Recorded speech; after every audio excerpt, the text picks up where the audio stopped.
it's Nessie. How are you guys? Semoga you guys are fine. Semoga you guys are spectacular.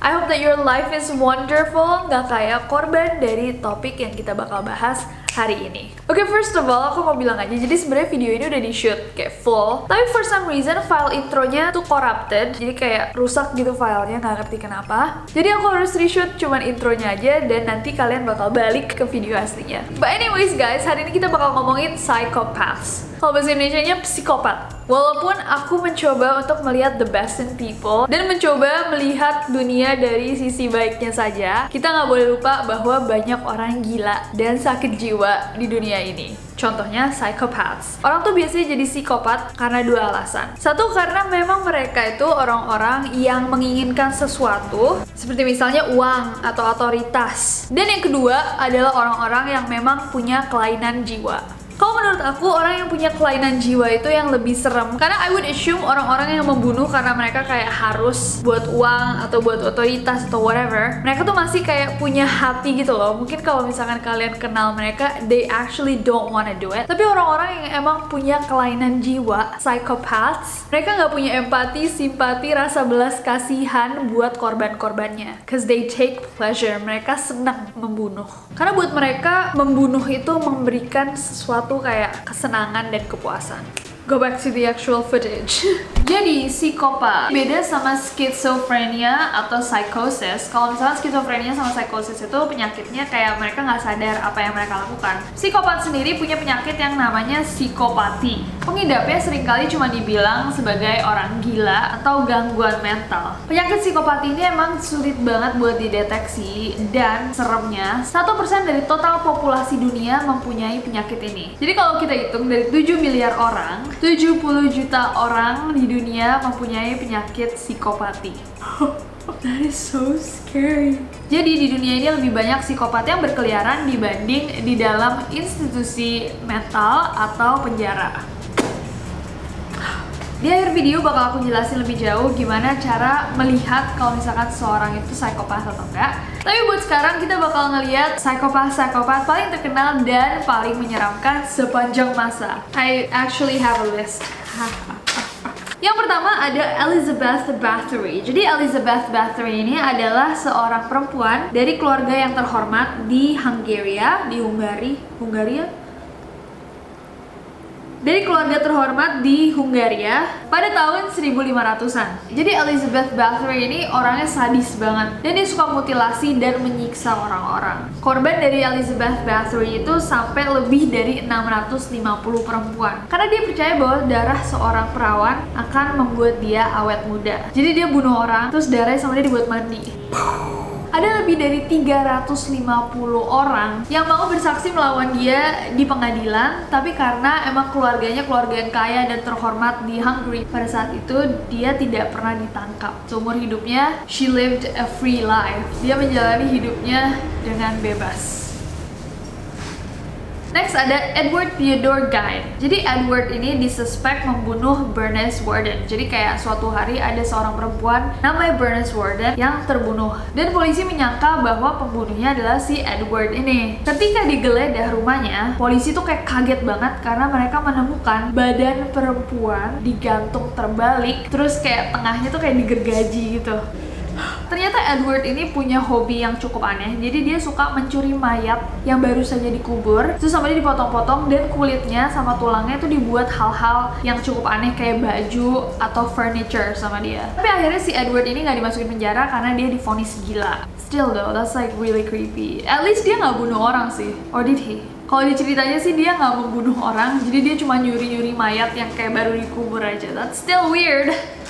But it's better than killing. Next ada Giggling Granny. Nenek-nenek ketawa. It's a really weird name, Giggling Granny. Giggling Granny tuh kalau misalkan kalian denger gitu kayak nenek-nenek yang suka ketawa tuh kayaknya kayak oh so cute. Tapi Nanny Dawes ini adalah salah satu psikopat paling ter-WTF di dunia. Kalau dari ceritanya, Nanny Dawes ini kayaknya nggak punya psikopati, jadi dia tuh emang membunuh karena dia mau sesuatu. Nanny Dawes membunuh 11 orang di keluarganya sendiri, termasuk 4 suaminya. So she had 4 husbands. Jadi dia pernah nikah 4 kali. Dia bunuh ibunya sendiri, dia bunuh anak-anaknya sendiri. So she was like, weird. Jadi Nanny Doss ini bunuh orang-orang di keluarganya pakai arsenik. So arsenik itu semacam cyanida tapi nggak sekeras cyanida. From what I know, aku nggak tahu. Kalau misalkan kalian tahu bisa di komen di bawah. Jadi semua korbannya kelihatan kayak mereka keracunan atau sakit lambung. Jadi kayak bener-bener nggak kelihatan kalau mereka dibunuh. Jadi Nanny Doss ini ketagihan membunuh karena suatu hari salah satu anaknya meninggal. Terus ketika anak ini meninggal, dia sadar bahwa pas anggota keluarganya meninggal, dia bakal dapat uang dari asuransi. Jadi setelah kematian anaknya itu, dia bunuh 2 anaknya lagi, habis itu dia bunuh suaminya, dia juga bunuh 3 suami berikutnya karena dia mau uang dari asuransi tersebut. Dia akhirnya ketahuan ketika husband number 4, suaminya dia yang keempat itu lumayan kaya. Dan saat diotopsi ternyata di badannya ditemukan banyak jejak arsenik dari makanan yang dibuat sama istrinya, who is Nanny Doss ini sendiri. She is cray-cray, ini orang gila. Next ada Gary M. Heidnik. Jadi si Gary ini adalah seorang laki-laki yang ditangkap setelah dia menculik 6 perempuan yang disiksa dan diperkosa sama dia secara sadis. Saat malam tiba, perempuan-perempuan ini ditaruh di satu ruangan yang berisi benda-benda tajam. Jadi mereka tidurnya aja di atas kayak pisau and stuff like that. Dan paginya mereka dikeluarkan dan disiksa. Mereka dipukulin, ditendang, disiksa pakai benda tajam, dikasih makanan anjing. Dan ketika mereka mati, mereka dipotong-potong dan ditaruh di freezer dengan label makanan anjing. Dan banyak orang yang bilang bahwa badan-badan perempuan ini akhirnya dimakanin sama anjing. Gary ini juga rada-rada sarap gitu. Polisi juga menemukan bahwa Gary memasak kepala korbannya dan juga like rib itu tulang rusuk, yes. Jadi sama Gary tulang rusuknya dan kepalanya perempuan-perempuan itu dimasak, which is like. Next ada Richard Ramirez. Ricardo Leiva Muñoz Ramirez, known as Richard Ramirez, adalah seorang pembunuh berantai, pemerkosa, dan perampok. Jadi Richard Ramirez atau Night Stalker ini dalam kurun waktu 2 tahun dia menyiksa dan memperkosa lebih dari 25 orang dan membunuh lebih dari 12. Dan kebanyakan dari yang dibunuh itu dibunuhnya di dalam rumahnya mereka sendiri. Setelah melewati 4 tahun pengadilan, di tahun 1989, that's like 4 years before I was born, 4 tahun sebelum aku lahir, Ramirez akhirnya divonis melakukan 13 pembunuhan. Yang aneh tentang Richard Ramirez ini, selain dia percaya bahwa dia adalah pengikut setan, cewek-cewek tuh cinta banget sama Richard Ramirez. Waktu dia di penjara, banyak banget cewek-cewek yang datang cuma buat ngasih dia hadiah atau ketemu sama dia waktu dia di penjara, which is like, what?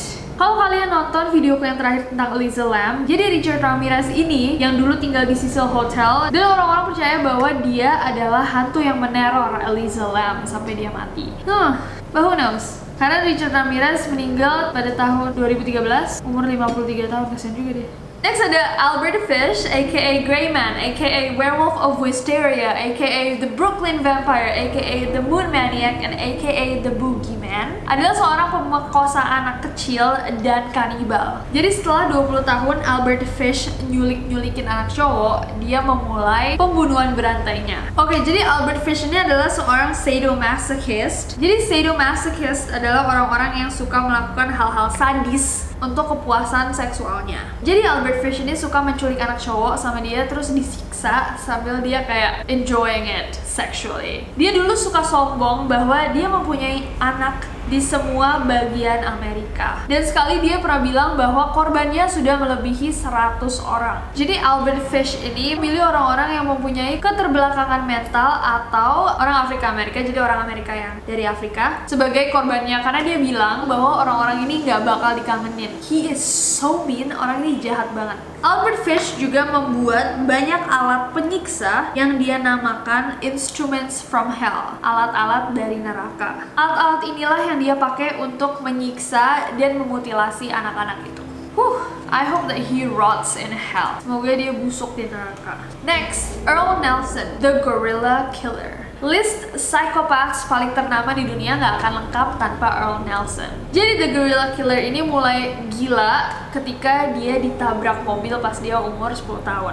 Jadi Earl Nelson ini bunuh orang dengan cara dia banyakan korbannya tuh ibu kos. Jadi dia pura-pura jadi orang yang mau sewa kamar. Jadi The Gorilla Killer, si Earl Nelson ini adalah seorang necrophilic, orang-orang yang suka berhubungan badan dengan mayat. Ketika dia menyewa kamar, dia bakal bunuh ibu kosnya sama dia, lalu mayatnya diperkosa, terus dipotong-potong dan dikubur di rumah ibu kos itu sendiri. Lalu dia hilang sampai dia menemukan korban selanjutnya. Oke, yang terakhir kita punya Ted Bundy. Theodore Robert Bundy ini adalah serial killer, pembunuh berantai favorit aku. Dia favorit aku bukan karena dia kayak wow, keren, bukan, tapi karena dia adalah seseorang yang mengingatkan aku bahwa no matter how nice a person can look, gak peduli seberapapun orang kelihatan baik, dia mungkin saja mempunyai kecenderungan psikopati. So Ted Bundy adalah, at least buat aku, psikopat yang paling ganteng di history. Gak cuma ganteng, dia juga educated. Jadi dia tuh pinter. Dia pernah sekolah hukum dan dia sangat kayak charming. Jadi caranya dia buat menarik korban adalah dia bakal ngomong sama mereka, be charming, kayaknya baik-baik gitu,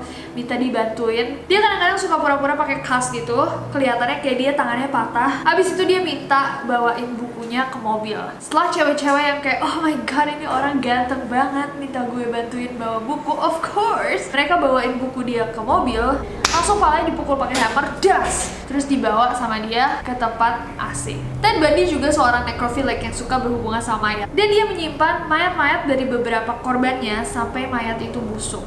Dan setelah semua korbannya meninggal, sampai dipotong-potong, dimutilasi, terus dikubur di tempat-tempat yang berbeda. Kalau kalian pernah ngeliat interviewnya Ted Bundy, kalian bakal mikir kayak, oh my god, this looks like such an awesome dude. Kayaknya orangnya tuh charming banget, ganteng, dan kayak bisa ngomong gitu. But girl, guys, dia mengaku membunuh lebih dari 130 perempuan. Dia akhirnya dihukum mati pakai electric chair, pakai kursi elektrik di Rayford Prison di Florida pada tanggal 24 Januari 1989. Ted Bundy memanggil dirinya sendiri the most cold-hearted son of bitch you'll ever meet. Aku pernah nonton film dokumenternya Ted Bundy. Dia menjelaskan bahwa kegilaannya ini dimulai ketika waktu dia kecil dia suka baca komik-komik dan buku porno. Tapi Ted Bundy menjelaskan bahwa pornografi itu sangat-sangat berbahaya. Dan dia juga menjelaskan bahwa kita mungkin gak sadar bahwa psychopaths, orang-orang psikopat, ada di sekeliling kita.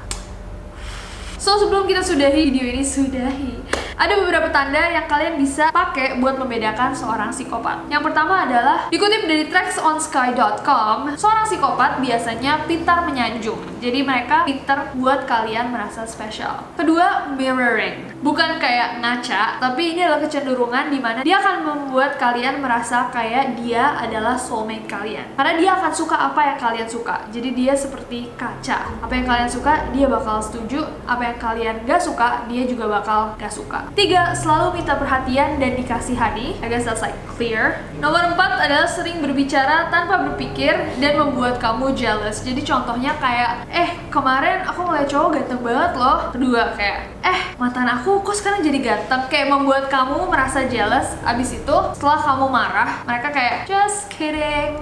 Nomor 5, tiba-tiba jadi pendiam dan perlahan menghilang. Nomor 6, membuang kamu. Setelah hal-hal manis yang ia lakukan membuat kamu tidak bisa lepas, dia akan membuang kamu. Seperti kalian tidak pernah punya hubungan.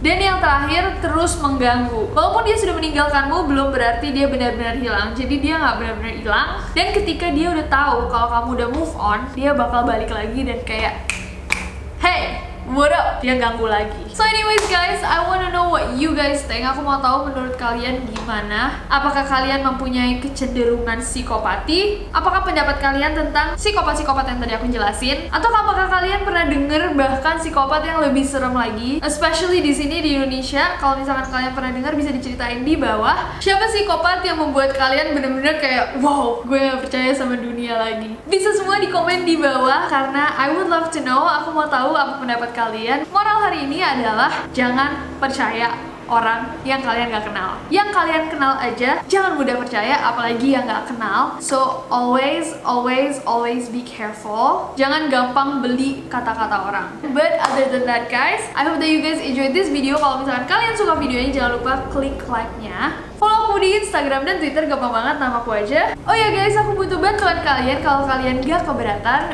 bisa dipencet i-nya. I don't know where it is, like here or here. I-nya dipencet, abis itu kalian lihat. Aku mau tahu menurut kalian apa yang kalian mau lihat di channel aku lagi. Kayak dulu aku suka bikin vlog, apa kalian mau lihat review, apa kalian mau lihat traveling. Bisa di vote di Dan subscribe ke channel aku, juga nyalain notification-nya biar kalian tahu kalau misalkan aku upload video baru, because I would love to see you guys again, karena aku gak sabar buat ketemu kalian lagi. Bye bye.